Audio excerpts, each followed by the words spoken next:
Bonjour et bienvenue sur Projet Libre. Je m'appelle Walid Nou, je suis tombé dans la marmite du logiciel libre il y a plus de 20 ans. Que vous soyez libriste confirmé ou néophyte, venez découvrir avec moi les portraits des femmes et des hommes qui font du logiciel libre. Communauté, modèle économique, contribution, vous dit tout. Bonjour et bienvenue dans Projet Libre. Merci à tous d'être là. Aujourd'hui, ça va être un épisode un peu spécial, ça va être un épisode en 2 parties. Et on va parler d'un projet sur lequel j'ai travaillé pendant 12 ans de ma vie et sur lequel j'ai appris en gros à peu près tout ce que je sais au niveau du logiciel libre. Donc ce projet s'appelle GLPI et il a 20 ans cette année. Et donc pour ces 20 ans, en fait, c'était un projet qui me tenait à cœur. Je voulais trouver un moyen de pouvoir faire un petit peu un retour dessus et parler un petit peu de ce que c'est GLPI, un peu ses spécificités et montrer aussi un petit peu ce que c'est que le développement d'un logiciel sur le temps long. Et pour ce faire, je suis pas tout seul. Je suis entouré de deux des mainteneurs historiques et bénévoles du projet, Julien Dombre et Jean-Mathieu Doléan, et aussi d'Alexandre Delaunay, qui a été pendant de nombreuses années mon collègue chez TechLib. Voilà, donc merci à tous d'être là. Pour commencer, je vais vous demander à tous les trois de vous présenter. Julien, c'est à toi la parole. Je suis Julien Dombre, j'ai 45 ans, j'ai 2 enfants. Je suis informaticien, ayant fait un peu tous les métiers dans l'informatique, et j'ai une carrière exclusivement dans la fonction publique, dans différentes structures et spécifiquement dans le domaine de l'éducation. D'accord. Jean-Mathieu ? Donc Jean-Mathieu Doléan. Moi, je vais taire mon âge parce que je suis le plus vieux de l'équipe, donc je vais pas me tirer une balle dans le pied en exposant mes décennies d'activité. Comme Julien, un des cofondateurs du projet GLPI, et puis j'ai été le président pendant de nombreuses années de l'association AdeptNet qui a porté ce projet. À titre personnel, j'évolue dans le numérique et à titre professionnel également depuis très longtemps, peut-être trop d'ailleurs. Et j'ai une certaine passion et surtout même une conviction chevillée au corps pour les logiciels libres et le partage de la connaissance depuis de nombreuses années. Voilà. Et dans le cadre professionnel, j'ai exercé pas mal de métiers, un peu dans le privé, mais aussi beaucoup dans la fonction publique, qu'elle soit d'État et dans les collectivités territoriales. Super. Alexandre ? Moi, c'est Alexandre Delaunay. J'ai donc 40 ans. Je suis l'actuel mainteneur donc, du projet GLPI et je travaille depuis un certain moment chez TechLib. Précédemment, j'avais donc une carrière de développeur web dans différentes sociétés, mais j'ai découvert le logiciel libre chez TechLib et le logiciel GLPI dans le même temps. C'est moi qui m'occupe maintenant de ce logiciel. Moi, je vais me présenter aussi. Donc, moi, j'ai travaillé sur GLPI depuis 2006 jusqu'en 2018. On va y venir après. J'ai été un des développeurs et un des mainteneurs aussi de GLPI. Maintenant que les présentations sont faites, l'idée, c'est de présenter GLPI très succinctement pour que les auditrices et les auditeurs sachent un petit peu de quoi on parle. Alexandre, est-ce que tu peux en quelques phrases présenter le projet GLPI ? Oui, alors donc le GLPI est donc un logiciel libre. Son nom est un acronyme qui veut dire donc gestionnaire libre de parc informatique. Il a donc plusieurs casquettes qui sont d'une part l'inventaire de matériel informatique et d'autre part la gestion du helpdesk, un système de ticketing qui permet donc de faire de l'assistance aux utilisateurs au son sein. Et s'ajoute à ça tout un ensemble de fonctionnalités supplémentaires telles que de la gestion de projet et divers outils qui vont se greffer sur l'une ou l'autre des 2 parties principales pour amener donc à ce qu'on appelle un outil, un ITSM en fait, donc qui permet donc de faire de la gestion d'un service informatique dans son ensemble. Julien et Jean-Mathieu, est-ce que vous pourriez nous expliquer un petit peu la naissance de GLPI ? On va faire un peu d'archéologie. En fait, c'est l'histoire en fait d'une rencontre surtout, un peu fortuite d'ailleurs, plus qu'une histoire technique. J'étais donc le président de l'association AdeptNet qu'on avait fondée avec à l'époque avec Basile Lebeau et puis d'autres amis. Et c'était une association qui œuvrait dans la promotion, le développement des logiciels libres, mais surtout autour des acteurs associatifs qui étaient un peu éloignés de ces concepts-là, et particulièrement sur à l'époque quelque chose qu'on appréciait beaucoup, qui étaient les systèmes de gestion de contenu. C'était assez nouveau à l'époque, hein. Et pour les acteurs associatifs, c'était un moyen technique de pouvoir avoir une présence sur le web, de s'exprimer facilement, sans connaissance technique préalable. À l'époque, on faisait pas mal de promotions, de formations, d'installations et déploiements d'un système de gestion de contenu assez célèbre qui s'appelait SPIP, enfin qui s'appelle d'ailleurs toujours SPIP, qui existe toujours.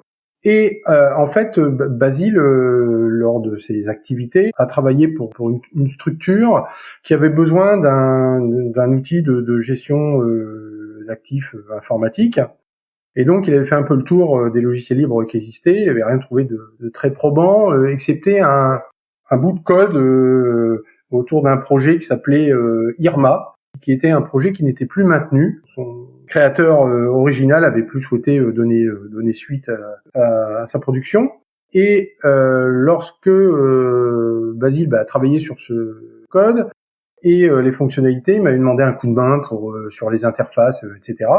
Et en fait, tout simplement, on s'est pris un peu de passion pour ce petit projet initial, et on a surtout senti et pressenti qu'il y avait quelque chose à faire autour de cela, parce que en faisant un petit peu le tour de ce qui existait à l'époque, et notamment des logiciels propriétaires, on s'est rendu compte que les logiciels de gestion de parc étaient vendus à prix d'or à l'époque, avec des coûts extrêmement importants et voire prohibitifs pour des acteurs associatifs ou des acheteurs publics d'ailleurs, tout simplement.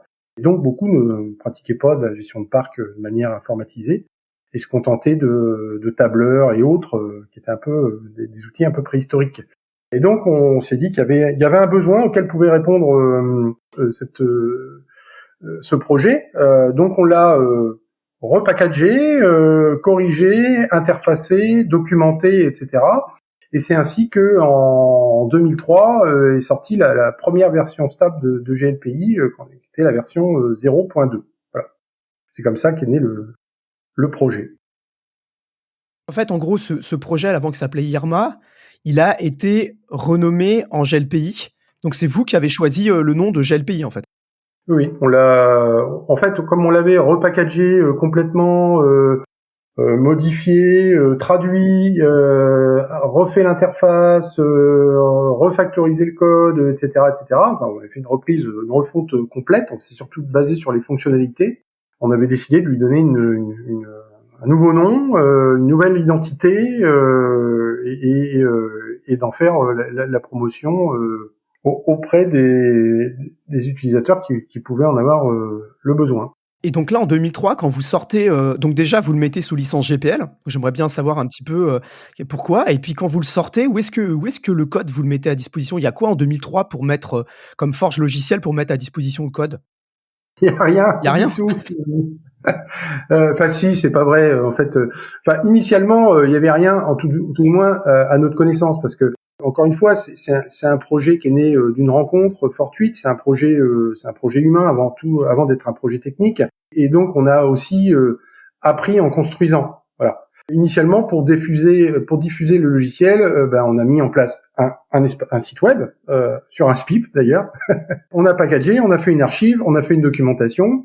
Et à l'époque, alors il n'y avait pas pléthore de forges. En fait, on s'y est attelé que bien plus tard. Pendant 1 an ou 2, on a travaillé sans les outils qu'aujourd'hui tout le monde connaît et avec lesquels personne n'envisagerait de faire de développement s'ils n'étaient pas présents, comme des plateformes de dépôt comme GitHub. Et pourquoi la GPL alors? Qu'est-ce qui vous a poussé à choisir cette licence? Alors d'abord parce que le code initial était sous licence GPL, donc de toute façon il y avait une obligation juridique.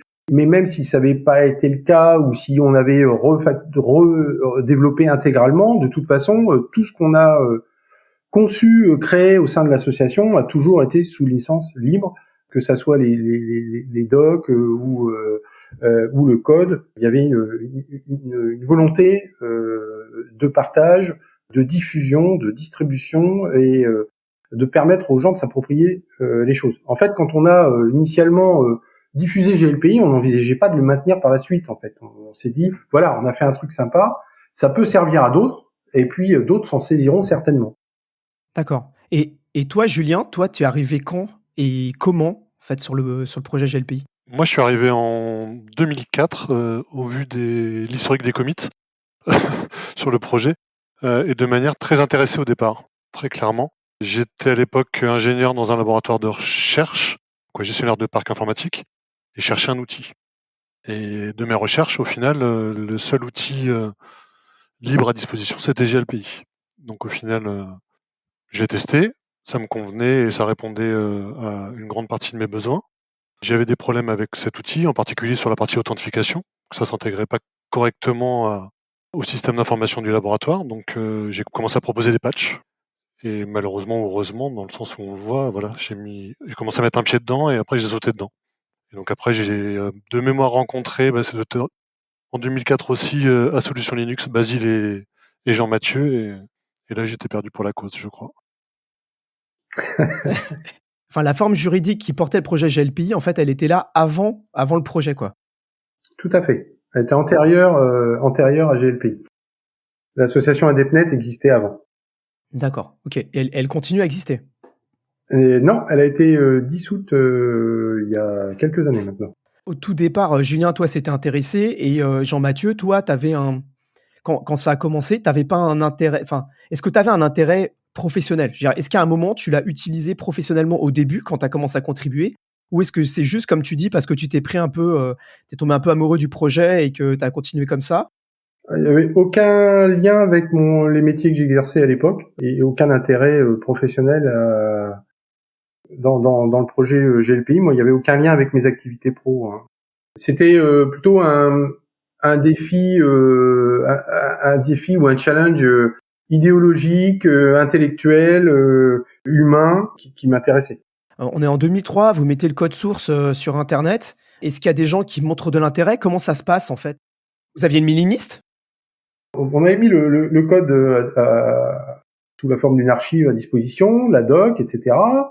Et puis après, on avait mis une mailing list en place. Et puis, très vite, on a été contacté par des utilisateurs qui téléchargeaient, qui avaient des questions, qui avaient des suggestions d'amélioration, des propositions, etc. En fait, ce qu'on espérait initialement, enfin ce qu'on avait envisagé initialement, à savoir de mettre à disposition et puis après que d'autres s'en saisissent, en fait, c'est pas vraiment ce qui s'est passé. C'est plutôt que très rapidement, ça a eu un petit succès, somme toute modeste, mais quand même présent, et ça a circulé assez vite après par effet de bouche à oreille, plus qu'autre chose, parce que nous on n'avait pas de moyens marketing pour aller faire la promo du projet. Mais il y avait eu un effet un petit peu boule de neige, et donc en fait on s'est pris le doigt dans l'engrenage, et puis devant l'enthousiasme, on a répondu aux questions, on a apporté des corrections, on a commencé à sortir des versions supplémentaires, alors que c'est pas vraiment ce qu'on avait envisagé. Comme Julien, on s'est fait un peu happer par à la fois le succès, le challenge, et puis le côté sympa du projet, et puis la naissance d'une communauté qui avait de fortes attentes, et puis c'était assez encourageant, motivant et gratifiant, de construire collectivement quelque chose, et ça œuvre pour l'intérêt général. Donc au départ, la communauté, elle est majoritairement francophone? C'était exclusivement franco. C'est que quelques années plus tard que on a eu des contacts avec des anglophones ou des bilingues qui nous ont dit mais moi ça intéresserait ma boîte, etc. Ça intéresserait ma structure, ça intéresserait mon entité, et donc certains ont commencé à proposer des débuts de traduction. C'est comme ça qu'en fait GLPI a commencé à s'internationaliser. C'est pas un projet qui avait été pensé initialement pour l'international, mais encore une fois, à l'inverse de beaucoup d'autres projets qui sont avant tout des projets dont l'entrée est technique, avec un développeur qui est déjà au fait de tout ce qui existe comme support de communication, de développement communautaire, etc. Bon, je répète qu'à l'époque, il y avait quasiment rien. et qui se dit tout de suite, voilà, je vais construire mon code de telle manière, mon projet de telle façon, je vise tout de suite l'international, je vais déjà développer immédiatement en anglais pour que, voilà, c'était pas l'entrée, voilà.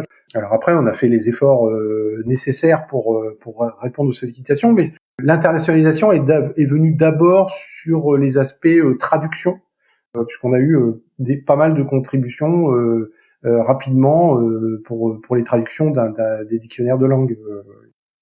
Moi, je suis arrivé sur le projet en 2006 et au moment où je suis arrivé, on parlait de GLPI, mais on parlait surtout de OCS et GLPI. Et en fait, ce que j'aurais bien aimé que vous nous expliquiez, peut-être Julien, c'est votre rencontre avec l'équipe OCS. Comment ça s'est fait et comment vous avez commencé à travailler ensemble à l'époque? Et expliquer un petit peu ce qu'était OCS. Les rencontres avec OCS, initialement, j'avoue que je me souviens plus vraiment comment ça s'est fait et comment sont fait les premières accroches. Je sais pas si tu t'en souviens, Jean-Mathieu. C'était la gendarmerie. C'était la gendarmerie, mais oui. Mais initialement, je crois que t'étais pas dans la boucle, Julien, sur la toute première rencontre. Je sais plus, je me souviens plus, mais je sais qu'on avait été invité par l'équipe d'OCS, donc qui travaillait à la gendarmerie, en région parisienne, pour qu'ils nous parlent de leur projet, qu'ils nous présentent, souhaitaient créer des ponts entre leur solution OCS et GLPI. Donc, on va juste rappeler que OCS, en fait, c'est un autre logiciel libre français, dont le but est de créer un système d'inventaire automatisé. Pas de gestion de parc, mais d'inventaire automatisé. En tout cas, à l'époque, c'était ça. Oui, tout à fait. Oui. Et on avait rencontré l'équipe très sympathique des développeurs d'OCS. Ils étaient 3 à l'époque, et on avait tout de suite et sympathisé et eu envie de collaborer pour permettre à notre communauté d'utilisateurs d'avoir un outil d'inventaire automatisé. Ça nous semblait extrêmement intéressant comme complément. Pour l'équipe d'OCS à l'époque, ça voulait dire aussi qu'ils avaient surtout à se focaliser sur le moteur d'inventaire et pas sur toute la question de la gestion des interfaces, etc. Ça leur permettait de se concentrer sur les parties techniques. Et il y avait déjà fort à faire sur la question de l'inventaire et des agents d'inventaire. Je me souviens, on les a rencontrés au moment où ils avaient déjà une interface, en fait. Ils avaient une interface graphique pour piloter leurs agents. Et ils se posaient la question d'aller plus loin dans leur interface. C'est ça, oui. Oui, c'est ça. Et le lien avec GLPI a fait que ils s'y sont pas lancés parce que GLPI répondait à ce besoin-là. Pendant des années, en fait, ce qui a fait, entre autres, le succès de GLPI, c'était OCS plus GLPI, finalement. C'est ces deux logiciels qui étaient un peu un espèce de couple, je ne vais pas dire inséparable, mais qui finalement a fait qu'il y avait une solution libre et open source qui était concurrente à des outils propriétaires. C'est bien ça? Oui et non. Enfin, je vais nuancer un petit peu. GLPI fonctionnait très bien sans OCS et avait une communauté d'utilisateurs importante. Mais on va dire que l'arrivée du duo OCS-GLPI, ça a été un booster, notamment pour les grandes structures. Parce que la question des agents, en fait, elle se posait surtout pour les gens qui avaient les structures qui avaient des parcs importants. Toutes les petites structures, jusqu'à, je vais dire n'importe quoi, mais une centaine de PC à gérer, ça leur posait pas de problème de faire des imports CSV, de bons de livraison et autres pour avoir leur inventaire ou de le gérer même à la main. Ce qui posait problème, c'était qu'on atteignait des parcs importants, et ça a servi effectivement de booster pour l'adoption de la solution OCS GLPI, solution globale de gestion de parc, puisque là on avait un ensemble complet et qui rivalisait du coup beaucoup plus facilement avec les solutions propriétaires qu'on trouvait sur le marché. Je voudrais qu'on parle des premiers contributeurs externes, c'est-à-dire pas Jean-Mathieu. Moi, quand je suis arrivé, Julien et Jean-Mathieu, vous étiez là déjà tous les deux. Vous étiez déjà bien établis et vous aviez le truc bien en main. Est-ce que vous vous rappelez à quel moment sont arrivés les autres contributeurs, qui sont les gens qui sont restés des années à travailler sur le projet? Qui ne s'en souvendrait pas? Alors après Julien, qui était un contributeur principal et qui est devenu membre très rapide et du fait de sa très grande compétence et puis de la sympathie qui nous liait, il a intégré très vite l'équipe principale de développeurs. Après, en fait, ça a été des rencontres. Il y a eu le travail de collaboration avec la CNAM, qui avait un gros projet de gestion de parc et donc qui s'intéressait beaucoup à GLPI, mais qui avait des besoins non couverts par la solution et qui souhaitaient voir comment elle pouvait s'inscrire dans une démarche positive et constructive de collaboration et de contribution autour du projet. Et donc c'est à ce moment-là qu'on a rencontré notre serviteur Walid ce soir, qui à l'époque qui travaillait pour une SS2I auprès de la CNAM, ainsi que son collègue Gonéry. Le fait de travailler ensemble sur les questions de développement et d'intégration des contributions dans un projet communautaire déjà existant, avec des lignes qui étaient déjà à l'époque relativement structurées, et des lignes directrices assez fortes auxquelles on dérogeait peu, mais qui nous a permis de tenir le cap et d'être cohérent avec nos utilisateurs et avec notre philosophie. Ça a bien matché, on va dire, aussi avec Walid, qui a eu une phase de rodage un peu spécifique, parce que quand on vient d'une SS2I, c'est pas forcément non plus très simple d'établir les ponts avec une structure de développement communautaire, surtout quand vous avez un client derrière qui a des exigences aussi de délai, de production, de genre de choses. Donc il faut comprendre comment on s'inscrit dans ça. Walid, tu l'as compris assez rapidement et facilement, mais en plus tu as dû travailler sur une question d'interface ou de médiation, on va dire, entre la communauté d'un logiciel libre et puis les besoins d'un client qui était, somme toute, assez gros quand même. J'y reviendrai après, parce que je voudrais justement donner un peu mon arrivée sur le projet, parce que je pense que c'est assez typique justement de l'ouverture d'une communauté qui accueille les nouveaux contributeurs. Je suis arrivé avant, par exemple, Xavier Caillot.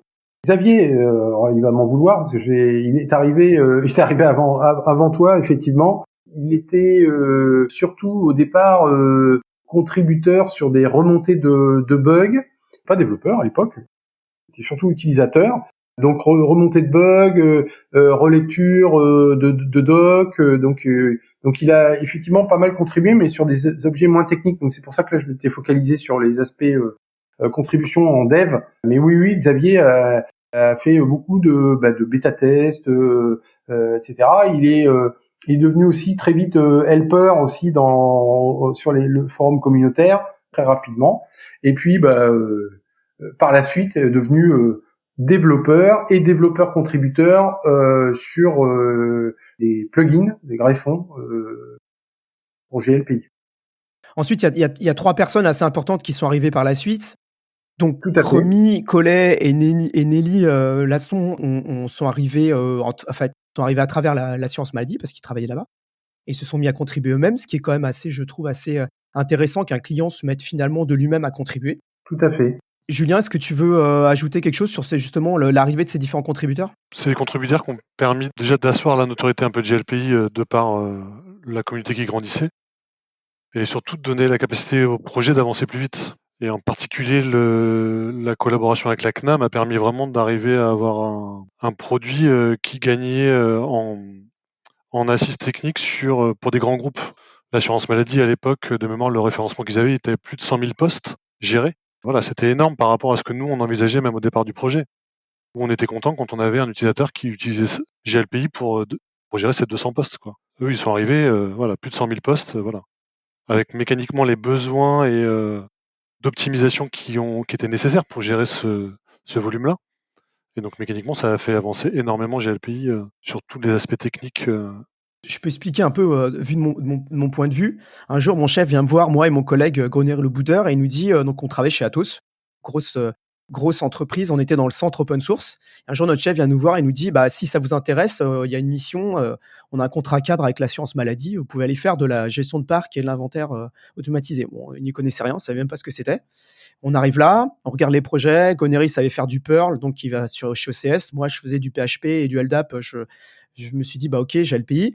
Et là, en fait, les premières contributions, déjà, c'est aller sur IRC, commencer à se présenter un petit peu, faire 2-3 petites contribs, envoyer quelques patchs, etc. Arriver vraiment très, discrètement et humblement, quoi, parce que, en fait, on connaît personne. Vu de ma fenêtre, ça s'est bien passé au départ. À un moment, il a fallu aller plus loin, et là, nous, on a organisé une rencontre physique, justement, pour pouvoir se rencontrer, parce qu'on allait être amené à travailler pas mal ensemble, finalement. Comment vous avez vu ça, Julien, par exemple ? Comment vous avez vu ça quand, justement, on a l'assurance maladie arrivé avec ses gros sabots pour venir travailler sur GLPI ? L'arrivée de l'assurance maladie dans le projet, pour moi, c'était l'arrivée la plus facile, parce qu'elle a été faite, comme tu l'as dit, humblement. Par rapport à toi qui arrivais humblement, On a eu d'autres arrivées de contributeurs qui sont arrivés avec leurs grands sabots, mais de mémoire, l'arrivée de la CNAM par toi et après par Romy et par Nelly, ça s'est toujours très bien passé. On a toujours pu échanger calmement. On pouvait avoir des points de vue divergents, mais on était toujours, ça se passait toujours très bien dans les discussions. Et Walid faisait référence à une fameuse rencontre quand même avec quelques chefs à plumes à l'époque de la. Voilà, je pense que c'est plutôt cet aspect-là. Effectivement, avec les contributeurs, on a extrêmement bien travaillé. Et tu as raison, Julien, de le souligner. Il y a eu le besoin de clarifier un petit peu les questions d'attente, d'objectifs et de posture et de stratégie. Et moi, je me souviens d'une réunion un petit peu particulière où on a rencontré des chefs à plumes de la CNAM TS qui nous avaient abordé un petit peu de haut quand même à l'époque, et puis en insistant assez lourdement sur, je me souviens très bien de la question, c'est est-ce que vous êtes content qu'on utilise votre projet? Et je me souviens avoir un peu choqué à l'époque en disant non, je m'en fous. Que vous utilisiez le projet ou pas, je m'en fous. Ce qui m'intéresse, c'est est-ce que vous allez être contributeur ou pas. C'est la raison de ma présence à cette réunion, enfin de notre présence à cette réunion à l'époque, c'était de dire on est venu vous voir parce que vous nous aviez dit que vous vouliez utiliser le GLPI, tant mieux, mais surtout vous vouliez contribuer. Donc c'est ça qui nous intéressait, et qu'on soit bien dans une logique gagnant-gagnant, c'est-à-dire qu'on accepte éventuellement de travailler ou d'adapter la roadmap en répondant à des besoins peut-être plus rapidement, à des besoins immédiats pour la CNAM, même si c'était inscrit dans la roadmap GLPI, mais on pouvait la modifier, l'adapter, être facilitateur et puis intégrer peut-être plus facilement et rapidement des contributions pour pouvoir répondre aussi à des calendriers propres au projet de la structure. On était prêt à le faire, mais si on était dans un échange gagnant-gagnant, et donc qu'il y avait des retours sous forme de contribution au projet. Voilà.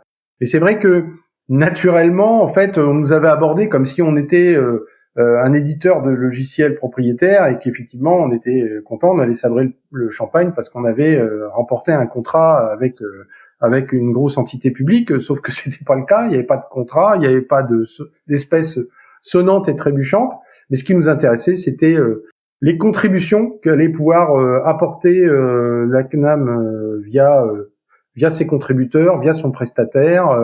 Une fois dit tout ça, ce sont les contributeurs entre eux qui se sont parlé, les développeurs entre eux, et on a pu avancer de la manière la plus intelligente et la plus constructive et productive possible pour le bien du projet, ce qui a permis à GLPI de grossir très vite sur les questions de gestion des grosses structures, les questions de performance dont parlait Julien, qui a passé des nuits et des nuits à régler ces problématiques de performance de l'application sur des très gros parcs. Et puis aussi une professionnalisation aussi plus intensive de GLPI, notamment grâce aux contributions de Romy et de Nelly sur les questions utiles aussi, qui ont été force de proposition et très fortement contributeurs sur les questions d'intégration utile. C'est une contribution qui a été extrêmement fructueuse pendant plusieurs années. Je vais juste rappeler pour les auditrices et auditeurs qui ne connaissent pas que ITIL, c'est un ensemble de bonnes pratiques pour organiser un service informatique. Sur GLPI, ça a beaucoup, ça a beaucoup impacté la partie helpdesk, donc la partie ticketing. Moi, ce que je voulais aussi savoir pour finir sur ce point-là, c'est jusqu'à l'arrivée en fait de l'assurance maladie, vous n'aviez pas de contributeurs développeurs à temps plein. À partir du moment où on est arrivé, il y a commencé à avoir des contributions à temps plein. Ensuite, par la suite, il y a David Durieux qui est arrivé aussi, qui a commencé à faire des contribs. Comment vous êtes organisé justement pour faciliter le fait de pouvoir contribuer avec des gens qui, eux, sont payés, ce qui n'était pas votre cas pour travailler sur GLPI en fait? Comment on s'organisait? On s'organisait pas, je crois. On y passait nos soirées, nos week-ends et nos vacances. On a passé beaucoup de temps, c'est vrai, mais alors d'abord Julien était extrêmement efficace, il faut le dire. Bon, il est peut-être encore, je sais pas, mais en tout cas à l'époque, il était extrêmement efficace avec un niveau de productivité assez impressionnant. On s'inscrivait nous dans une logique de best effort. On recevait des contributions, on mettait un point d'honneur à répondre le plus vite possible, à intégrer le plus rapidement possible et le mieux, parce que c'est une question de respect de la contribution. Et c'est aussi d'ailleurs pour ça qu'on en a eu beaucoup, parce qu'on laissait pas les gens attendre 10 mois qu'on étudie ou leur patch ou leur proposition ou qu'on leur réponde. Je nuancerai un peu, on s'est quand même organisé en termes de structuration, de process. On a beaucoup écrit sur à l'époque les forges qu'on s'est constituées nous-mêmes, donc on a beaucoup outillé On avait les roadmaps automatisés, les gestions de tickets associés.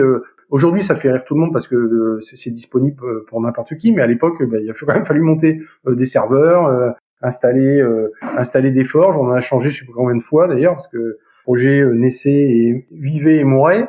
On a géré avec du CVS, avec du SVN, avec du Git. Enfin voilà, mais on a aussi beaucoup structuré et outillé en process formalisé. Voilà. Donc du coup, quand un contributeur arrivait, on l'orientait facilement vers le wiki communautaire qui gérait les aspects vers la forge, et où tout était expliqué. Comment on faisait une contrib, par quel process ça passait, comment on sortait une nouvelle version, comment on inscrivait des éléments dans une roadmap, comment on validait des specs, comment elles devaient être écrites pour être compris par tous, etc. En fait, on a énormément travaillé sur la structuration du projet, pas du code, mais c'est beaucoup de temps, et beaucoup de réflexion et beaucoup de neurones, et ça a permis une intégration beaucoup plus rapide de nouveaux contributeurs. Il y avait 2 choses. Il y avait, une communication, synchrone sur IRC, globalement, et une communication asynchrone. Il y avait une mailing list et effectivement, il y avait, toutes ces specs et cetera. De temps en temps, il y avait des réunions le soir parce que vous faisiez les réunions, le soir qui était le moment où vous étiez disponible. Donc nous aussi, on faisait des réunions comme ça et cetera. C'était en fait un mélange des 2 où alors que vous étiez au boulot, souvent d'ailleurs, vous aviez une tête sur IRC et vous répondiez et tout ça. Et moi, ça m'a toujours, pas surpris, mais ça m'a toujours, bluffé de voir que vous étiez capable d'être là, sur IRC et de répondre dans la journée, de regarder ce qui se passe, alors que vous aviez un boulot, Oui, on y a consacré beaucoup de temps, soir, week-end, vacances et autres. Les pauses du midi, je me souviens, je mangeais un sandwich et puis je répondais sur le forum. Parce qu'on avait aussi un forum communautaire avec beaucoup d'utilisateurs auxquels il fallait répondre. C'est des choses qu'on a fait à une époque parce qu'on était passionnés, parce qu'on y croyait, parce qu'il y avait beaucoup de demandes, parce qu'on avait aussi des retours très motivants et très positifs des gens. Voilà, on était dans quelque chose de très émulant.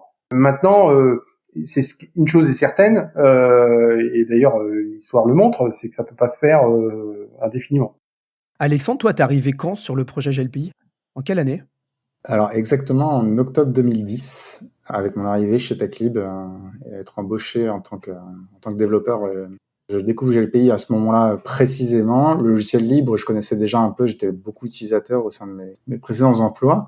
Très vite, on m'a mis sur des projets donc de production, des développements, des projets d'intégration, on va dire, de GLPI chez des clients de TechLib, et sur lequel cela nécessitait énormément donc de développement. Et donc en 2010, je crois que je vous rencontre vous deux, Julien et Jean-Mathieu, en janvier 2011, puisqu'on a fait la FOSDEM ensemble à ce moment-là. Et j'avais produit à ce moment-là, en quelques mois, mon premier plugin, donc qui était une interface mobile. Et donc voilà, c'était aux alentours de ces années-là, 2010-2011, où j'ai commencé mes premières passes d'armes sur le logiciel, quoi. Alors, il y a un sujet que j'aimerais vraiment aborder parce qu'il est très, je trouve, en tout cas dans l'écosystème français à l'époque, il est très atypique. Je pense que c'était aux alentours des années 2009, quelque chose comme ça. À un moment, vous commencez à travailler, à travailler sur un système de partenariat entre l'association Indeptnet et les différents intégrateurs, puisqu'il y en avait plusieurs. Donc, Xavier travaillait chez un intégrateur, David Durieux était lui-même intégrateur, nous, on était intégrateurs, il y en avait d'autres qui arrivaient, etc. Et je pense que ce système a été assez unique, finalement. Je ne sais pas d'où vous l'avez sorti, mais en tout cas, je n'ai pas l'impression qu'à ce moment-là, d'autres projets aient essayé de suivre cette voie de la même manière. Est-ce que vous pouvez nous expliquer un petit peu, soit Julien, soit Jean-Mathieu, un peu en quoi ça correspondait? Mon souvenir sur la date, c'était aux alentours de 2008 que ça a été constitué, mais en fait, les réflexions, elles étaient antérieures. On avait souvent des échanges avec Julien sur le fait qu'on était régulièrement sollicité par des utilisateurs pour des demandes de prestations et de développement. Ce qu'on ne faisait pas, puisque l'association n'avait pas l'intention d'offrir des services sur ce logiciel. Nous, on était toujours dans une logique de développement communautaire, et de toute façon, on avait nos boulots. Du coup, au départ, on orientait tout simplement vers des entreprises qui avaient collaboré ou contribué au projet. Et de mon cerveau malade est venue l'idée qu'on pouvait peut-être formaliser ça de manière à avoir la possibilité d'afficher clairement pour les utilisateurs un réseau de partenaires qualifiés, mais surtout, au-delà de la qualification, de partenaires qui acceptaient de soutenir le projet. Voilà. Parce que je trouvais que c'était important quand un client, une entreprise ou un acheteur public devait choisir un prestataire, qu'il sache quel était le prestataire qui allait jouer le jeu ou pas du logiciel libre et de la contribution. Parce que on avait quand même vu et constaté plusieurs fois qu'il y avait des gens sans conscience ni vergogne qui avaient pillé ou habillé plus ou moins adroitement GLPI et l'avaient revendu à un client qui se retrouvait quelques années plus tard dans l'incapacité de faire une seule évolution ou mise à jour parce que tout avait été trafiqué, développé pas forcément très proprement et puis sans perspective de long terme en termes de voilà. Ils n'avaient pas fait de plugin, par exemple. Sur un développement spécifique packagé en plugin, ça n'empêchait pas de mettre à jour GLPI. Là, on a eu des structures qui nous avaient contactés. Certains, des fois, les larmes aux yeux en disant, mais on peut plus mettre à jour, on peut plus rien faire. Ben non, ils étaient coincés, quoi. Donc, on avait souhaité un peu rendre les choses beaucoup plus lisibles et saines pour nos utilisateurs. Et puis, en même temps, donc créer un réseau de partenaires qui soutiendrait l'association pour assurer l'évolution du logiciel, puisqu'on espérait à moyen terme pouvoir pourquoi pas embaucher des développeurs à temps plein pour travailler sur le maintien, la maintenance de GLPI. Vous vous rappelez un peu des termes ou pas? Globalement, je sais plus. Des termes. Je me rappelle plus exactement à quoi vous vous engagiez. Il y avait des choses quand même qui étaient un peu contraignantes pour vous, qui étaient bénévoles, quoi? Oui, c'était surtout sur une logique de best effort, sur le fait qu'on s'engageait à traiter les contributions rapidement, à répondre aussi aux interrogations de nos partenaires, à les informer d'évolution de la roadmap. C'était pas tellement des engagements d'ordre contractuel, parce qu'on ne pouvait pas. C'était plutôt des engagements moraux pour faciliter la vie des partenaires qui s'engageaient à soutenir le projet, pour lesquels on avait parfaitement conscience qu'il fallait quand même répondre à des contraintes clients aussi. Donc on comprenait les contraintes. Donc on témoignait d'une compréhension et d'une prise en compte de ces contraintes dans notre fonctionnement aussi. Voilà. Ce qui rassurait un petit peu tout le monde sur la façon dont on pouvait collaborer. Après, voilà, le réseau de partenaires, il s'est constitué avec des gens qui contribuaient déjà depuis quelque temps. Donc, ça a été surtout une formalisation de l'engagement aussi de ces partenaires à soutenir le projet. Voilà. Et donc, les partenaires soutenaient financièrement le projet. Moi, ce que je voulais savoir, Julien, c'est quand ça s'est mis en place et que vous avez commencé à avoir les premiers partenaires, quels ont été les premiers effets en fait? Qu'est-ce que ces contributions financières et ces contributions tout court ont fait sur le projet? Sur le projet en termes de contribution, ça n'a rien changé. Comme le disait Jean-Mathieu, c'est plutôt la validation de contributions et de partenariats qui étaient déjà existants. Mais ça a surtout permis, pendant de mémoire au moins 5 ans, de pouvoir financer, même si on n'a jamais réussi à financer un développeur à temps plein, de financer moi mon travail sur une journée. Donc pendant 5 ans, je me suis mis à temps partiel pour GLPI et que pour GLPI. Même si je suppose, mais ça j'aimerais bien avoir votre retour là-dessus, même si je suppose que ça n'a pas forcément atteint les objectifs que vous auriez potentiellement imaginés, les effets ont été quand même concrets, quoi, réels. Bien sûr, tout à fait. Je sais pas, est-ce que vous aviez des objectifs et j'allais dire un peu avec le recul, côté justement gestion communautaire bénévole, qu'est-ce que vous en tirez en fait de ces problèmes de partenariat avec le recul? Mais je réagissais, c'est le terme, tu parles de problème de partenariat, pour moi il n'y avait pas de problème. Enfin, on a initié le réseau de partenaires en 2008. On a constitué un réseau qui s'est enrichi au fur et à mesure. Ça a permis de dégager des fonds pour pouvoir financer du temps de développement à côté. Après, si on lui avait laissé plus de temps, peut-être que le réseau de partenaires aurait continué de s'étoffer pour permettre d'arriver à un niveau suffisant pour avoir du financement global d'un poste à temps plein ou plusieurs, j'en sais rien. Donc pour moi, il y avait pas de problème. C'était vraiment au contraire un système gagnant-gagnant pour tout le monde. Après, je sais pas si tu fais référence au fait J'ai pas dit qu'à un problème, j'ai dit moment... programme. C'était pas pareil. Ah, programme, c'est moi qui ai dit. Alors, voilà. Je vous avais dit, mon grand âge fait que fait que maintenant, en plus, je deviens sourd. Je suis bien plus jeune que toi, mais j'ai aussi compris problème. Ah bon, ça va. Ah, bon, bah, j'ai peut-être dit problème alors, désolé. En fait, moi, ce qui m'intéressait, c'était vraiment de savoir les retours. Qu'est-ce que vous en tirez, en fait, de ce que vous avez mis en place avec le recul? Je sais pas, Julien? Pour moi, ça a été que du positif, fondamentalement, mais après, voilà, ça aurait pu effectivement prendre une autre ampleur, mais on n'a pas fait non plus, on n'avait pas les moyens, ni on a fait l'effort d'aller démarcher des gens pour s'inscrire dans le partenariat. C'était pas non plus notre but. Les partenaires venaient vers nous. On n'allait pas les chercher. On n'avait pas la force pour le faire, et puis c'était pas du tout l'objectif non plus. Et vous avez jamais pensé à essayer de monter une société? C'est quelque chose qui vous a effleuré à un moment ou pas? Oui, J'ai souvenir qu'on en a parlé plusieurs fois. On était tous les deux dans nos métiers et à l'époque dans des structures publiques.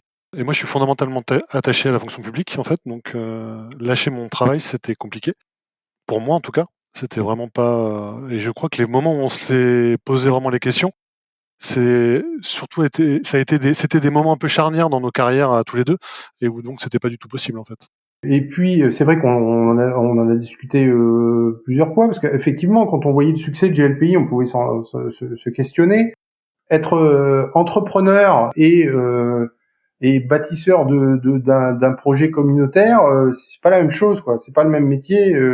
Voilà, nous on n'avait pas on gérait une communauté, mais on n'avait pas de problématique RH qu'un employeur connaît lorsqu'il traite avec des employés, des salariés. On n'avait pas des questions de business model, de gestion de seuil de rentabilité, d'investissement, de risques financiers. Enfin, nous, on consacrait notre temps à la construction et à la vie de ce projet communautaire, sans avoir tous les à côté de l'entrepreneuriat. Et c'est quand même pas le même boulot. Et d'ailleurs, on peut tout à fait être entrepreneur, y compris dans un logiciel, et puis ne rien y connaître et pas toucher une ligne de code. Et nous, ce qui nous intéressait, c'est d'être des touches à tout, sur tous les sujets. On était sur la com du projet, sur la vie technique du projet, sur la vie communautaire, sur l'échange, sur des rencontres. On a rencontré plein de gens, c'était extraordinaire. Et on se focalisait, enfin, on n'était pas sur des questions de chiffre d'affaires, de bénéfices, de capitaux, et autres. Enfin voilà, c'est pas le même, enfin c'est pas non plus le même boulot. Et on trouvait qu'il y en avait qui le faisaient très bien, donc on leur laissait. Voilà, on s'est posé la question à un moment, c'est vrai. On s'est dit, bah, est-ce que voilà. Maintenant, comme on avait aussi des partenaires qui faisaient très bien le job, on voyait pas trop non plus ce qu'on aurait apporté de plus. Voilà. Et comme Julien, moi je suis très attaché à la fonction publique et à l'intérêt général, donc voilà. Je crois qu'une des choses qui nous a fait peur aussi, c'est que mécaniquement, on aurait eu des clients en face de nous, et on avait peur que les clients qu'on aurait dû servir allaient nous détourner et nous faire sortir de la voie qu'on avait tracée pour GLPI et la voie sur laquelle on voulait pas bifurquer de GLPI, quoi. Il aurait pu, ça aurait pu amener des choses qu'on n'aurait pas voulu et qu'on aurait été obligé de faire, alors dans le cadre communautaire, on les aurait pas fait, quoi. Et en fait, moi, ce que je voudrais dire là-dessus, c'est que si je me place du côté d'une société de service, pour nous, c'était vachement intéressant parce qu'on était forcément des partenaires et on était contributeurs. On faisait partie de l'équipe de développement, même si j'en ai jamais été membre de l'association et c'est pas quelque chose qu'on voulait particulièrement. Nous, on était là sur GLPI, ça nous allait très bien. On était là, je pense, tous pour des raisons différentes. Moi, c'est un peu comme vous, je connaissais pas ce milieu, mais quand j'ai commencé, en fait, je suis un peu tombé amoureux dedans. Et puis après, j'ai continué parce que j'avais envie de pouvoir voir mes clients partir d'une solution propriétaire pour aller vers une solution libre et être capable de convaincre les gens que arrête de payer pour ton gros logiciel propriétaire tout pourri et on fait la même chose avec un logiciel libre et viens nous aider à contribuer à rendre le logiciel meilleur. Je pense que, entre le moment où moi je suis arrivé, jusqu'au moment où vous nous avez, passé la main, vous nous avez vraiment passé, je pense, l'esprit de ce que vous vouliez faire, au niveau communautaire, dans les réflexions qu'on a pu avoir, la manière de penser, de faire les specs et cetera. Je pense que, et ça fait ma transition, je pense que quand nous, on a repris la gestion du projet, on a juste essayé, alors bien sûr à notre manière, mais de continuer ce que vous avez fait, en fait. Alors bien sûr, pas pareil parce qu'on n'est pas vous 2 quoi, mais vous nous avez vraiment passé, je pense l'esprit, dans lequel vous avez, travaillé toutes ces années, sur le logiciel. Je sais pas si Alexandre, tu veux dire quelque chose sur la partie SS2I, enfin sur la partie, société, partenaire, Oh non, parce que cette période-là particulièrement, j'étais encore relativement nouveau à la fois sur le projet et même dans ma carrière, et donc du coup, je suis pas sûr d'avoir des souvenirs particuliers, que ce soit d'un point de vue économique ou ce genre de choses. Moi, j'ai fortement apprécié le début de l'aventure avec tout le groupe était passionnant, et enfin moi en tant que nouveau développeur, c'était quelque chose que de mes précédents jobs, je voulais justement travailler dans une communauté de logiciels libres ou ce genre de choses. Et c'était vraiment un moment extrêmement passionnant, que ce soit avec donc les personnes externes de TechLib, donc au sein de la communauté .NET, mais aussi les gens de TechLib qui m'ont porté, donc que ce soit toi, Walid, ou Goneri qu'on a évoqué précédemment. C'était vraiment assez exceptionnel sur le moment, quoi. Mais sinon, non, comme je disais, j'étais assez nouveau sur le moment, et mon avis est moins pertinent, je pense, sur cette partie-là, du coup. Alors maintenant, je voudrais qu'on passe, cette troisième partie, et dernière partie d'entrevue, sur cette période de transition. À quel moment vous faites le constat qu'en fait, en gros, il faudrait, certainement changer des choses? Comment sont amenées les réflexions qui vont ensuite arriver en 2015 au fait que finalement, vous passez la main à l'entreprise TechLib?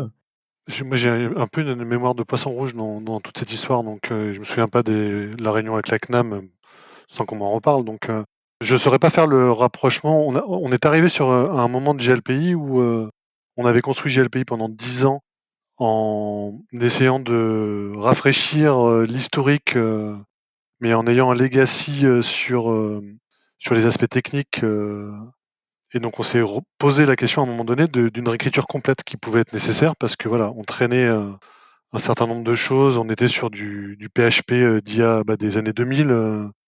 Arrivé tout ce qui était modèle MVC, sur lesquels on n'était pas du tout là dans GLPI à l'époque. Donc on s'est posé cette question-là. On a beaucoup échangé, en particulier avec l'ensemble des contributeurs, avec David Durieux, avec toi, Walid, avec d'autres gens, sur qu'est-ce qui était pertinent, comment on pourrait faire. Mais je suis pas certain que cette volonté ou cette idée de réécrire complètement ait un impact sur la décision de passer la main, en fait. Jean-Mathieu donnera son avis après, mais je pense qu'on était surtout arrivé, en tout cas pour ma part c'était le cas, à une étape de ma vie personnelle qui faisait que j'aspirais à autre chose. Et certainement une forme de lassitude du modèle. Voilà. Même si encore à l'époque de mémoire j'étais encore à 80% et encore j'avais encore une journée disponible pour GLPI, donc ça c'était très très agréable pour moi, parce que j'avais vraiment une journée toutes les semaines pour me libérer du travail et vraiment me donner à 100% pour GLPI, donc ça c'était très très confortable. Mais je pense que personnellement j'étais arrivé à une lassitude et surtout à un tournant de ma vie personnelle qui fait que c'était le moment de passer la main. Tournant de vie personnelle, typiquement, voilà, on a passé la main 6 mois après, mon premier garçon est né, quoi. Donc voilà, c'était On n'avait pas reparlé avec Julien de cette époque. Donc j'écoutais avec beaucoup d'émotion ce qu'il disait, mais je pense que en fait il y a eu une conjonction d'éléments qui ont amené à cette décision de passage à un partenaire, de transmettre le flambeau à un partenaire du projet GLPI. Effectivement, Julien l'a bien dit, mais c'était un peu sous-jacent dans mes explications précédentes quand j'ai dit on travailler un peu en mode turbo, on peut pas travailler indéfiniment, mais c'est vrai. Il y avait, ils sont pas dans l'ordre, mais il y avait un état de fatigue. Ça faisait 10 ans qu'on portait le projet contre vents et marées, jour, nuit, week-end, vacances, parce que on n'a pas dit, mais pour faire vivre la communauté, on organisait aussi des séminaires délocalisés, on invitait tout le monde. Je me souviens de Coding Weeks aussi avec Julien, on passait bon nombre de nos vacances jusqu'à 6 heures du matin à refaire des développements, etc. Mais bon, voilà, c'est une époque, on s'est vraiment beaucoup amusé et enrichi. Comme toute chose, ça a une fin. À la fois, il y a une fatigue intellectuelle, psychologique, physique, et puis effectivement une aspiration aussi à d'autres choses d'un point de vue personnel, peut s'entendre. Après, il y a eu aussi, par rapport au projet lui-même, sans parler de la dev team, le projet lui-même, nous on trouvait qu'on avait fait un petit peu le tour et que pour avancer plus loin, on était arrivé à la conclusion qu'il fallait réécrire GLPI pour répondre aux aspirations ou aux lignes directrices qu'on souhaitait former pour les 10 années qui suivaient la vie prochaine pour GLPI en fait. Et là, quand on s'est regardé avec Julien et qu'on s'est dit oh là là, il y a tout ça à faire, on s'est dit on n'aura pas l'énergie pour le faire. Donc on s'est dit est-ce qu'on est encore les bons parents entre guillemets pour s'occuper de GLPI? Voilà, est-ce qu'on est encore les bonnes personnes pour s'occuper de GLPI, en prendre soin et l'emmener plus loin? Naturellement, on est arrivé à la conclusion que non. Et donc, il fallait envisager de transmettre le flambeau de manière plus formelle. Après, on aurait aimé que naturellement des contributeurs passaient de padawan à grand maître naturellement, mais ça s'est pas fait parce qu'en fait, sans doute par la force des choses, les gens peut-être voulaient pas forcément remettre en cause notre légitimité, ou je sais pas, ou c'était aussi peut-être pour des questions de confort aussi, se dire voilà, on a toujours affaire aux grands sages qui sont les gardiens du temple, et puis voilà, ça donnait aussi plus de liberté en tant que contributeur. Enfin, je n'ai pas d'explication forcément claire et nette sur le sujet, mais enfin, l'état de fait a fait qu'on n'a pas eu naturellement de gens qui ont repris le projet de manière naturelle. Donc, on s'est dit voilà, il faut faire un grand Big Bang, et puis qu'on contacte nos partenaires pour leur proposer de reprendre le projet, mais en expliquant bien ce qu'on voulait pour GLPI, et en vérifiant auprès de chacun qu'ils étaient en capacité de le reprendre selon les lignes directrices et fondatrices du projet. Voilà. Parce que sinon, je veux dire, on aurait pu tout simplement, sinon fermer les portes et puis laisser le code à disposition, et puis il y aurait bien naturellement quelqu'un qui l'aurait fait. Mais nous, on souhaitait aussi sauvegarder l'intérêt de la communauté et assurer les choses dans le temps. Je m'aperçois que j'ai oublié de citer quelqu'un qui joue un rôle assez important dans la suite du récit, que c'est un oubli de ma part, c'est Pascal Aubry, qui est donc le fondateur de TechLib, et qui a toujours cru en GLPI depuis très très longtemps, qui a été un peu l'architecte du changement de gouvernance du projet. Voilà, et personne avec qui vous aviez d'ailleurs de mémoire des très bons rapports, si mes souvenirs sont bons. Pascal, ça a été un des premiers à œuvrer et à travailler avec nous sur le réseau de partenaires. Il avait bien compris et la logique et l'intérêt mutuel qu'il pouvait y avoir. Pascal s'est toujours inscrit dans une logique gagnant-gagnant, donc on s'est très bien entendu dès le départ. Quand on a proposé la reprise du projet, il y avait d'autres candidats. On a fait le choix du partenaire qui présentait le maximum de garanties pour la continuité, la pérennité du projet, l'engagement du respect de la philosophie et de la licence du projet, et puis la capacité aussi du partenaire à mettre des moyens, parce que si on transmettait le flambeau, c'était pas pour que le projet vivote, mais c'est bien pour lui donner les moyens qu'on n'était pas en capacité de donner au projet. Voilà. Donc c'est comme ça que la transition s'est faite. Ouais, je pense que c'est vraiment important. On a lâché parce il y avait une lassitude, il y avait tout ça. Il y avait plein de facteurs. Mais le facteur principal, c'est qu'on voyait qu'on n'arrivait pas dans le modèle qu'on avait mis en place à donner à GLPI vraiment l'envergure qu'on attendait pour le projet, quoi. C'est assez clair, et nous, pour l'avoir vécu de l'intérieur, on sentait bien la lassitude, et moi, je le dis à chaque fois, mais je suis extrêmement admiratif du temps que vous avez passé de manière bénévole. Je ne sais pas si j'aurais pu passer autant de temps de manière bénévole Donc, en 2015, on fait un communiqué de presse commun pour annoncer le changement de gouvernance du projet. Le fait que donc TechLib, c'est-à-dire en gros, dans les faits, Alexandre et moi, quoi, On va reprendre la suite. Qu'est-ce qui se passe pour vous à partir de ce moment-là? Après, j'expliquerai de notre côté, ça n'a pas été de tout repos, quoi. Mais ce que je voudrais, c'est que vous expliquiez, vous, comment vous avez vécu ça, en fait. Qu'est-ce qui s'est passé une fois qu'on a publié ce communiqué? Bon, on avait les boules quand même.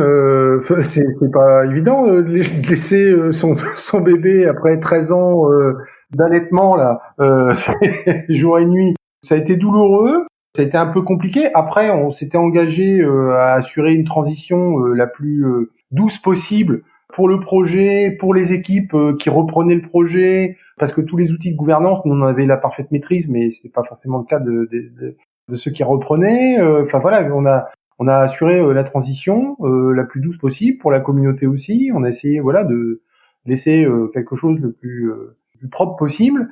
Ça a été on a eu les boules, c'était un peu douloureux le détachement, mais en même temps un soulagement aussi. Enfin pour ma part. Pour moi, la transition un peu plus douce parce que je suis passé des couches de GLPI aux couches de mon enfant, donc voilà, c'était pas. J'ai juste changé de bébé, quoi. Et ça, et humainement, ça fait passer beaucoup de choses. Comment vous avez vécu après l'annonce, les réactions des gens? Plus ou moins bien. Enfin, on a eu de tout comme réaction, Julien. On a eu des réactions très positives en disant bah oui, on comprend, vous avez bien fait, on respecte, merci pour tout ce que vous avez fait. On va dire que ça a été la majorité des réactions. Et puis on a eu des réactions un peu bizarres de certaines personnes qui nous ont littéralement engueulés. On s'est fait traiter de salauds parce que on a abandonné le projet et on les a abandonnés potentiellement. Des réactions un peu particulières, un peu bizarres. Bon, je pense que c'était aussi des fois une façon d'exprimer une certaine tristesse, mais de manière un peu agressive ou maladroite. On a bien apprécié et bien pris les réactions positives et plus ou moins bien reçu les réactions un peu négatives.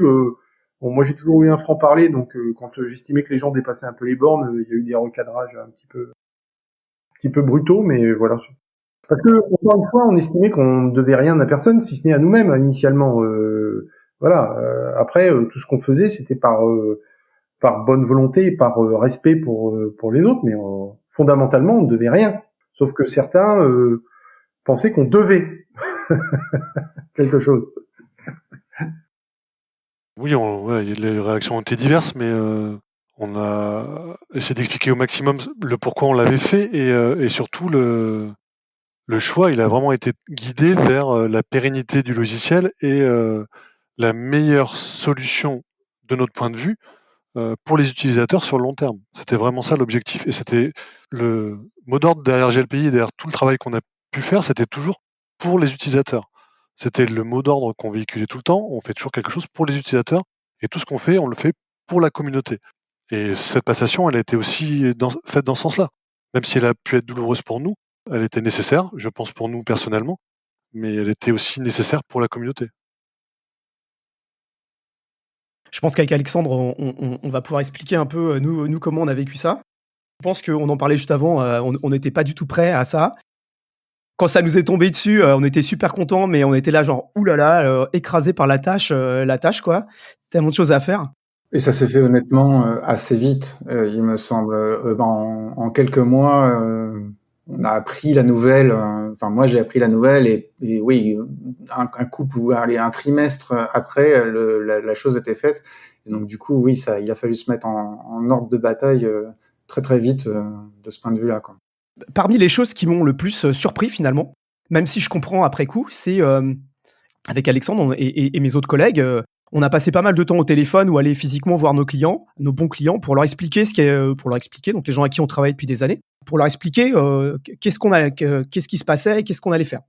Et en fait, on a eu énormément de réactions de manière communautaire ou de gens qui n'étaient pas forcément proches de nous, ou même d'autres qui étaient proches de nous, qui en gros nous ont quasiment littéralement accusés d'aller refermer le projet. Chose qu'à l'époque je comprenais pas du tout, ça faisait des années qu'on travaillait et qu'on était tous très contents de faire du code GPL et qu'on était tous très contents de faire une communauté. Donc j'avais du mal à comprendre en fait. Je peux comprendre que des partenaires qui étaient au même niveau que nous, au niveau communautaire à l'époque, et qui demain se retrouvent à ce que en fait il y a un de leurs concurrents qui devient l'éditeur du logiciel. Je peux comprendre ça, mais en fait on a dû passer énormément de temps à devoir expliquer aux gens que non, on n'allait pas refermer le projet, non, on allait continuer comme ça, mais juste lui donner plus de moyens et l'améliorer au fur et à mesure, etc. Ça a été un travail finalement assez long, quoi. Et la deuxième chose, c'est voilà, en fait, en gros, le projet maintenant, c'est toi qui gères le projet. Et là, en fait, c'est là que tu passes de l'autre côté de la barrière et que tu t'aperçois que effectivement, c'est très compliqué. Il y a énormément de choses à faire. Il y avait déjà ce que vous aviez discuté avec nous de ce que vous vouliez qu'on fasse. Donc le fait de réécrire l'application, etc. Et on peut reparler entre ce que vous aviez pensé et ce qu'on était en mesure de faire à l'époque, parce qu'il fallait tout refaire. Enfin, je veux dire, il y avait pas juste, c'était pas juste du code. Il y avait aussi toute une gestion commerciale. Enfin, il y avait plein de trucs à mettre en place, quoi. Et donc ça a été une période assez formatrice, mais assez compliquée. Je sais pas, Alexandre, qu'est-ce que tu peux en dire, toi Il y a 2 points qui me viennent en tête assez facilement. Bon, déjà, vous l'avez évoqué plusieurs fois, c'était la nécessité donc de réécrire le logiciel. Honnêtement, je pense que je suis toujours d'accord avec cet état de fait. Et force est de constater qu'on l'a, ça fait 8 ans maintenant, on l'a jamais fait, du coup. Par contrainte technique, par taille d'équipe, par le fait qu'on est une société et que du coup, on a des clients en face et que du coup, on n'a pas forcément vous l'avez dit vous-même que forcément, il y a le fait d'être en communauté, vous avez le choix de votre roadmap un peu plus libre. De notre côté, il y avait des besoins de financement aussi de notre côté, sur lequel s'inscrire dans une réécriture complète a été envisagé, mais du coup n'a jamais été possible. En vrai, après ces 8 années, globalement, GLPI ne ressemble quasiment plus au sein de sa base de code à ce qu'il était à l'époque. Il y a eu énormément d'évolutions, surtout ces dernières années. On a finalement réussi à remonter une équipe au final, puisqu'à l'heure actuelle, on est une dizaine de personnes à travailler sur le code source. Mais à l'époque, on était il y avait Walid et moi, et on avait un jeune développeur avec nous. On a essayé de recruter des personnes supplémentaires, et au final, on s'est rendu compte que c'était pas envisageable de s'occuper de ça. Donc du coup, on a travaillé par itération au début plutôt de façon assez légère. Donc ça, c'était le premier point.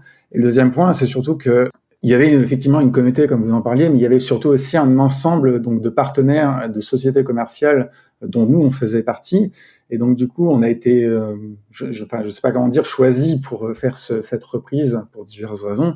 Mais du coup, il y avait les sociétés en face qui se retrouvaient donc en concurrence avec l'éditeur. Il y a eu un choix qu'on a fait d'un point de vue commercial, qui a été de dire, on ne fait plus d'intégration sur le logiciel et on laisse l'intégralité en fait de ces revenus en fait aux partenaires existants ou aux futurs qui vont nous rejoindre.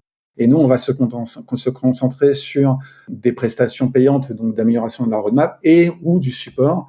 Et donc au début, ça a été très difficile, mais au final, ça a plus ou moins marché. Et j'imagine qu'on en parlera dans l'épisode suivant. Il y a des choses qu'on a gardées très clairement. Toute la philosophie du logiciel, sur les fonctionnalités, etc. Il y avait un héritage qui était excellent, quoi. On a juste essayé de chercher effectivement des financements supplémentaires. Il y a une deuxième chose dont on n'a pas parlé, c'est effectivement que contrairement donc à tout ce que tout le monde pensait, le code source n'a pas changé de licence, c'est resté de la GPL. Le code source était toujours disponible. Il a changé récemment, cela dit, mais il est resté sur une GPL du coup. Ouais. Il y a des transitions de mainteneurs qui s'effectuent plus ou moins bien ou pas. En tout cas, nous, on s'est placé dans la continuité de ce que vous avez fait, Julien et Jean-Mathieu. On n'a pas réinventé la roue en termes de philosophie et de manière de faire les choses. On l'a juste fait différemment parce que on a une société, on avait des clients, on avait des opportunités. Il y a des choses qu'on a pu faire, il y a des choses qu'on avait envie de faire aussi. Mais globalement, on a essayé de garder, de garder en fait cette philosophie et de faire une transition en douceur parce que c'était plus facile. Il y a des projets qui ont tout réécrit, je pense. Alors en particulier, je pense que c'est, je sais plus si c'est Nuxeo, je sais plus quel GED qui est écrit en Python et qui s'est réécrit en Java complètement. Il y a des projets qui se réécrivent, mais finalement, je pense que c'est pas la majorité. Pour une partie des raisons qu'a expliqué Alexandre, je pense, c'est parce que après, la réalité économique, je suppose, fait que c'est quand même hyper compliqué d'avoir deux équipes différentes qui bossent sur deux technos différentes. Julien, Jean-Mathieu, quels sont vos retours là-dessus ? Comment vous voyez les choses finalement avec le recul ? Et par rapport à ce que vous aviez imaginé ? on avait passé le flambeau. Après, on passait pas le flambeau en disant il faut réécrire. Passer le flambeau, après, vous deveniez les gardiens du temple. Et nous, cette réécriture complète, on a mené le projet pendant 13 ans en faisant évoluer les choses en douceur comme vous l'avez fait depuis aussi. Et le code de la 02 n'a strictement rien à voir avec le code de la dernière version avant qu'on vous passe la main. Donc, on a fait ça pendant 13 ans. Et c'est peut-être aussi ça qui nous a fait peur, comme ça a pu vous faire peur, la réécriture complète. Voilà, c'est... En vrai, enfin, je pense qu'on est, nous, enfin, tous les deux, on était très enthousiastes à l'idée de faire une réécriture complète du logiciel. On aurait aimé faire ça en vrai, mais bon, ça a été, ça n'a pas réussi comme ça in fine, quoi. Moi, j'ai souvenir dans les discussions qu'on pouvait avoir à l'époque sur la réécriture complète, ce qui nous posait un réel problème dans le modèle associatif, c'était de se dire, si on réécrit complètement, il nous faut au moins 1 an. C'est-à-dire que pendant 1 an, on bloque toutes les évolutions pour les utilisateurs. Et donc, on risque d'avoir une perte de communauté pendant 1 an où on sortait un peu de notre ligne directrice de faire évoluer GLPI pour les utilisateurs. Voilà. Julien a un peu tout dit. Alors, moi, j'aurais aimé voir GLPI NG, ne serait-ce que par curiosité. Voilà, ce projet de réécriture, on avait quand même fait une avance de phase, on avait même un POC, hein, donc on avait quand même pas rien. J'aurais aimé, par curiosité, voir si on, voilà, par curiosité technique, si les choix qu'on avait fait, les précaux qu'on avait vus et les avancées fonctionnelles qu'on envisageait étaient pertinentes ou pas. Voilà, ça m'aurait amusé de le voir. Je suis comme Julien, nous on n'avait pas imposé aux partenaires qui reprenaient le projet de réécrire GLPI. Voilà, on avait expliqué ce qu'on avait fait et où on en était, et on comprend tout à fait qu'il y avait un existant, il y avait une communauté à satisfaire, et puis après dans le cadre d'un business model, voilà, il y a des contraintes et financières et de clients et de financement et autres. Voilà, il n'y a pas de souci.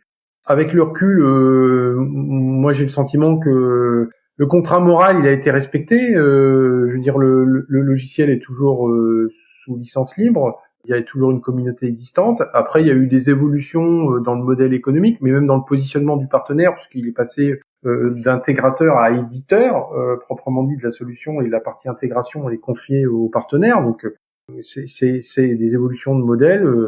Moi, ce qui me fait plaisir, c'est que on fête les 20 ans de GLPI cette année, que GLPI est toujours là, qui visiblement continue de satisfaire bon nombre de structures. J'ai rencontré des informaticiens d'une grosse collectivité qui me disaient on va déployer GLPI chez nous, voilà. Enfin, donc ça prouve que ça continue encore de s'étendre et puis de répondre à des besoins. Je dirais contrat rempli. Et puis je me revois encore en 2002 lorsqu'on sortait la première archive de GLPI. Je n'imaginais pas un jour me dire qu'on allait fêter les 20 ans de GLPI. Voilà. Je pense que personne n'imaginait le tour que ça allait prendre. C'est quand même une super aventure. Moi, il y a un truc que j'en retiens, qui est une grande leçon que j'en retiens, c'est qu'en fait, t'as beau avoir un projet, avant tout, c'est des hommes, c'est des gens. Ça marche bien quand les gens, ils s'apprécient, ils se respectent et qu'ils arrivent à bien travailler ensemble. C'est vraiment le truc que j'ai toujours ressenti avec GLPI, c'est le fait qu'il y avait vraiment du respect et qu'on arrivait à tous bosser ensemble et que voilà, et que si je prends par exemple le cas d'OCS, il y a un moment où les gens d'OCS ont dit à une partie des gens qui bossaient avec eux, donc Gonéry, David, etc. Bon, les gars, ça serait mieux si vous alliez faire votre projet à côté, quoi. Et donc souvent c'est comme ça que les forts qui partent, c'est parce qu'il y a des problèmes de personnes, quoi, en fait, finalement. C'est même pas qu'on s'aimait pas, c'est juste qu'on avait des intérêts divergents, finalement. Et sur GLPI, on a réussi à avoir ça, un but commun et tout ça, et bien bosser ensemble. Moi, c'est vraiment un truc que j'en retiens et que j'ai toujours essayé de garder par la suite. Merci, c'est sympa, on prend. Moi, j'insiste toujours, GLPI, c'était pas un projet technique, parce que techniquement, il y avait rien de compliqué à faire un GLPI. Ça n'a pas été un projet non plus de diva. Ah ouais, j'en ai vu plein, hein, des projets comme ça, ou même des fois des gens qui sont venus nous voir en nous disant votre projet c'est de la merde, c'est même pas fait en je sais pas quoi, le dernier langage à la mode, c'est même pas hébergé sur telle plateforme parce que c'est la plateforme à la mode. Et puis votre machin, il roxe pas, il est pas international, il est pas ci, il est pas ça. Voilà.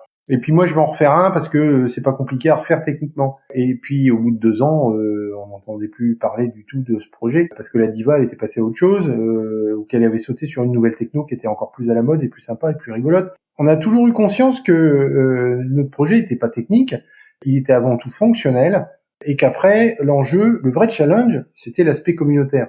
Voilà. C'était le lien fort qu'on entretenait avec nos utilisateurs, la communication qu'on était capable d'avoir avec eux, les échanges, etc. Enfin voilà, nous on trouvait que c'était avant tout une aventure humaine plus qu'une aventure technique, donc on l'a toujours piloté comme ça. Je regrette absolument pas les 13 années passées, même si elles ont été extrêmement chronophages et énergétivores, ça a été un formidable moment de vie et une très belle aventure humaine. Oui, j'allais dire, je donne la parole à chacun d'entre vous pour faire un mot de la fin, puisqu'on arrive à la fin de cette interview. Julien? Non, mais je confirme, c'est clairement des très belles années de ma vie. Donc, j'ai pris énormément de plaisir autour de GLPI. J'ai aussi beaucoup appris sur plein de choses qui me servent aujourd'hui dans mon travail. GLPI, c'était une communauté avec des gens très variés, très divers. Donc, il a fallu réussir à faire travailler tout le monde ensemble, à tirer le meilleur de chacun, chacun avec ses qualités et ses défauts. C'était pas tous les jours facile, mais je pense qu'on y est arrivé. Un des éléments, moi, qui me marque peut-être le plus dans cette aventure, c'est la rencontre avec Jean-Mathieu, parce que c'est peut-être de ça que j'en retire le plus, parce que c'est quelqu'un d'exceptionnel déjà. C'est le genre de personne qu'on rencontre pas souvent dans sa vie, en fait. On en rencontre peut-être un ou deux. Je sais même pas comment décrire ça, parce que voilà, c'est quelqu'un qui vous apporte, et donc qui m'a énormément appris pendant toutes ces années. Voilà. Est-ce que j'ai le droit de pleurer? Merci Julien, en tout cas, je suis très touché par ce que tu viens de dire. Parce que je sais qu'en plus, c'est pas forcément des choses que tu dis facilement, donc ça a d'autant plus de valeur. Mais je dirais aussi que j'ai eu la chance de rencontrer aussi des gens exceptionnels, et tu en fais partie parce que sans toi, GLPI n'aurait jamais pu être ce qu'il est. Et puis à titre personnel, voilà, j'ai pas juste rencontré des gens qui ont contribué, j'ai aussi et je me suis fait des amis. Ça vaut son pesant d'or. Alexandre, tu veux aussi donner un mot de la fin? Je vais continuer sur les remerciements puisque on est dans cette phase-là, mais parce que globalement, je vous remercie vous trois, Julien et Jean-Mathieu, déjà pour votre accueil à l'époque, vos conseils extrêmement bons et votre accompagnement au début de la reprise, enfin même avant votre accompagnement dans mon début de carrière autour de GLPI, ça a été quelque chose d'assez moteur pour moi, que ce soit personnellement ou même professionnellement. Évidemment aussi Walid, à l'époque, qui était plus ou moins mon mentor. J'étais vraiment un jeune développeur à l'époque et ça m'a permis aussi de décoller très fortement, quoi. En tout cas, merci. Ouais, j'insiste, je vous remercie tous les trois pour ça, du coup, pour le projet, mais aussi pour votre accueil et pour vous-même, quoi. Je vais conclure en faisant moi aussi des remerciements. Quand je suis arrivé sur GLPI, j'avais 29 ans, j'étais totalement immature. Je savais pas du tout comment ça marchait le logiciel libre. Et vous avez pris le temps nécessaire pour faire en sorte que j'arrive à contribuer et à m'insérer dans le projet. Et c'était vraiment super parce que c'était ce que je voulais, faire du logiciel libre. À travers GLPI, j'ai eu en fait, en gros, j'ai eu plein d'opportunités déjà personnelles, puisque finalement, mon meilleur pote, Ségone Neri, on se voit encore et on se parle encore tous les jours, et on s'est rapprochés grâce au projet. J'ai passé des super années avec vous, avec Romy, avec Nelly, avec David, etc. On s'est quand même bien marrés tous. On a eu quand même la chance de vivre des trucs super. Je pense par exemple un fork avec un lancement de projet au FOSDEM, enfin des trucs quand même assez incroyables qu'on fait pas tous les jours. C'était super, quoi. Et mais vraiment, voilà, moi je pense que tout le monde se considère un peu comme les mentors des autres. Donc moi, je dirais que voilà, Julien et Jean-Mathieu, j'ai vraiment appris une bonne partie du métier avec eux, quoi. Donc merci beaucoup. Et ça me fait vraiment hyper plaisir de voir que GLP est toujours là aussi et que ça continue. Et c'est un des mots, le mot de la fin que je voulais. Deux mots de la fin. Le premier, c'est que on est dans un monde où il faut tout faire tout de suite, et on voit très bien que dans ce cadre-là, les choses elles prennent du temps, et que c'est normal, et que ça permet de faire correctement les choses. Et la deuxième chose, c'est que je me suis beaucoup renseigné, j'ai beaucoup lu, et en fait, Il n'y a pas beaucoup de littérature sur une bonne transition de mainteneur. Et pourtant, dans les projets, quand ça marche bien, c'est que souvent il y a des bonnes transitions de mainteneur. Et là, on en a parlé d'une, demain on en parlera d'une deuxième. Merci beaucoup à tous les trois. Et pour les auditrices et les auditeurs, si vous avez aimé cet épisode, dans quelques jours sortira le 2e épisode. Si ça vous a plu, n'hésitez pas à en parler autour de vous, à les partager sur les réseaux sociaux. Voilà, et à laisser des commentaires sur les plateformes de streaming. Le podcast est disponible sur toutes les grandes plateformes de streaming, libres ou pas libres. À bientôt pour le 2e épisode.